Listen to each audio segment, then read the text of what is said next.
Hello les amis, nous allons réaliser un dessin au Neopico Color d'Asuna, l'héroïne du manga Sword Art Online. Pour ce dessin, j'ai besoin de papier pour manga d'éditeur, d'un crayon, d'une gomme, éventuellement une gomme de précision, de liners de plusieurs tailles, de quelques Neopico Color, de crayons de couleur et enfin un roller gel.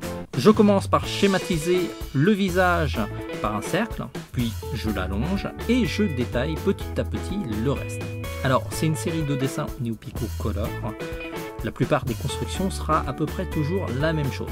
Je vous laisse observer les vidéos pour voir les nuances qu'il y a entre les différents dessins. Dans ce dessin, j'utilise un porte-mine shaker de marque japonaise Mono. Si ça vous intéresse, on a fait une présentation sur ce produit. Asuna est l'héroïne de la série Sword Art Online. Alors le pitch de ce manga, c'est qu'on vit dans le futur. Les fans de jeux vidéo se connectent via un casque de réalité virtuelle qui transfère leur conscience dans le jeu. Un nouveau jeu vient de sortir, Sword Art Online, et dès la première journée, tous les joueurs s'aperçoivent qu'ils ne peuvent plus sortir du jeu. Leur conscience est bloquée dans le jeu. Le seul moyen de quitter vivant le jeu est de le terminer. Et c'est ce qu'ils vont essayer de faire. Le manga a été édité chez Ototo. L'anime a été diffusé chez Wakanim. Si ça vous intéresse de le voir, vous pouvez aussi vous le procurer en coffret DVD Blu-ray chez Atanime. Une fois le croquis terminé, je m'attaque au line. Je vais utiliser le Neopico Line 3. C'est un liner japonais qui possède pas mal de tailles.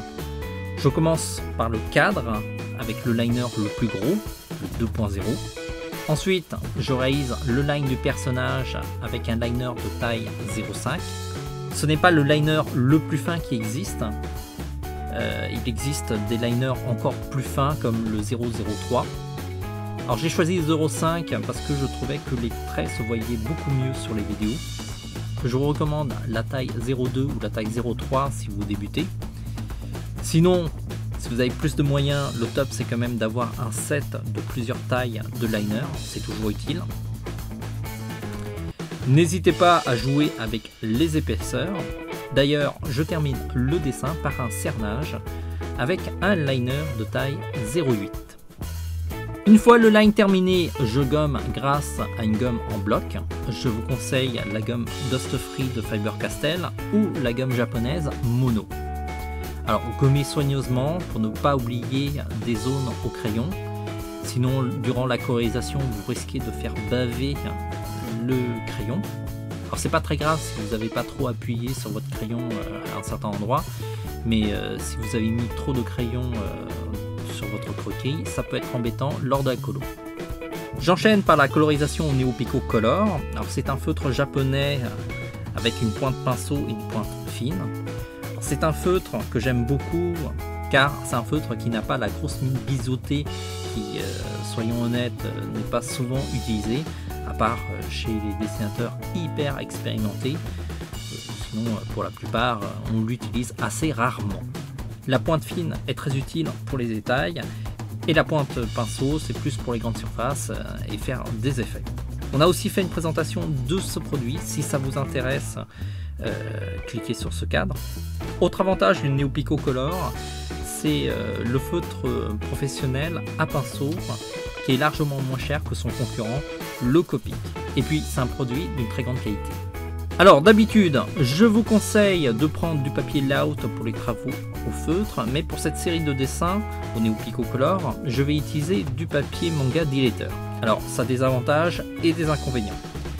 Je vais commencer par les inconvénients. Alors c'est un type de papier qui boit un peu plus que du papier layout. Du coup, si vous voulez utiliser vos feutres plus longtemps, il vaut mieux revenir au layout. Sinon, ça a aussi des avantages. Alors sur le papier layout, il faut faire les contours en dernier parce que sinon ça bave. Et ce n'est pas le cas de ce papier. Vous pouvez faire les contours d'abord, d'ailleurs c'est ce qu'on fait, et la colo après, ce qui est quand même beaucoup plus pratique et plus naturel pour les débutants. Gardez bien en tête que dans cette vidéo, on utilise du papier d'éditeur, du Neopico Line 3 et du Neopico Color. Dans cette configuration, les contours noirs ne bavent pas. Si vous prenez d'autres produits, c'est d'autres conditions Et donc au niveau du rendu, ça ne sera pas la même chose, il faudra tester si les couleurs bavent ou pas. Une fois les couleurs placées, j'ajoute des nuances au crayon de couleur. Alors des crayons de couleur de la gamme scolaire devraient faire l'affaire, puisque ce sont des ajouts de nuances assez légers. Il n'y a que le crayon blanc qui devrait être plutôt de la gamme Beaux-Arts, sinon vous pouvez prendre aussi un crayon de fusion blanc. Je finalise le dessin avec des touches de lumière au roller gel. Merci d'avoir suivi cette vidéo jusqu'au bout. Si vous l'avez aimé, faites-la partager à un max de monde. C'est un petit geste qui compte beaucoup pour nous.